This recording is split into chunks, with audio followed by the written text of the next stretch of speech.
So when you start that fourth quarter, you're 25 points down. Kenny's clearing the bench like he's going to try to save everybody for the Lakers. What do you think? What do you think in that situation? Why was everybody able to get it going and get it turned on and start believing like that? I mean, when you get stops and make shots at the other end, teams start to slow down a little bit. But we made shots, and we got stops, and I think that's what got us rolling. And what kind of spark do guys like Rondé and Trevion, and Jared bring to a situation like that? I mean, those guys are, they grind, they play defense, they make plays, they set good screens, they roll, they finish. When you got guys of that caliber on our team that know their roles like that, I think when you throw them out there, they're ready at all times. And Coach kind of tested that tonight and put those guys out there, and they responded. When you guys went small, and you're talking about Rondé at 5 and Jared's out there, did that just give you a lot of lanes to work and a lot of space? Yeah, I mean that's a tough. When we go small like that, teams got to score on us on the defense. At the other end, and we got a guy like Rondé at the 5. We can switch. He's active he's active in the passing lanes. And then you got TG on the 4. We can switch as well. And he's physical. He plays bigger than what he is. I think that's that was our advantage. And also, you and Ron, when did you guys start to believe that you could get over the hump and come all the way back? I don't have a specific time, but this league is what it's about. If there's time on the clock, the game's never over. We had a whole quarter to reflect on that.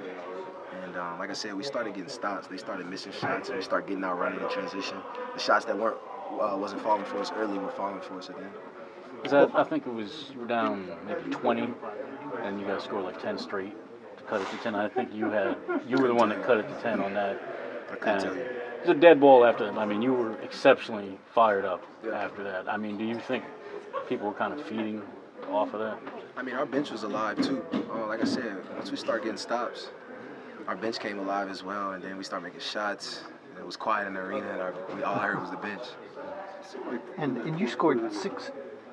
In the fourth quarter, it seemed like there were about 5 or 6 times you scored on basically the same kind of play, driving to the hole. Were you surprised that the Kings didn't try anything different defensively against you that time? Surprised? It goes back to their coaches. That's what they got to figure out. I can't say surprised or whatnot, but I give a lot of credit to our bigs. They set screens and got me open, got me downhill.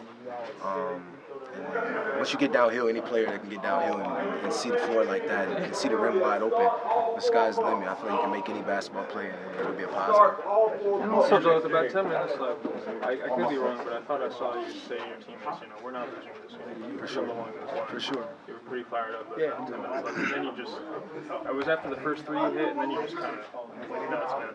It's probably been since Kobe that I've seen a performance like that in Sacramento. How does it feel just, saying that to your team and then coming through like that? I knew it took all of us to do that, but it was plenty of time left. And like I said, we started making tough shots, and then we started getting stops, and I think that was just piggybacking off each other. It was kind of like a snowball effect, and they couldn't really, put out the shot. And you got into a streak where you hit 16 straight points for this team. What is that like when you get in a groove like that? Do you just feel like everything's going to go in? Yeah. I feel like a lot of players are capable of doing that. Once you get in that groove, it's hard to kind of get you out of it. No matter what defensive team throws at you, you're going to find a way to get it done. And I think that's kind of what it was. Like I said, we were struggling earlier.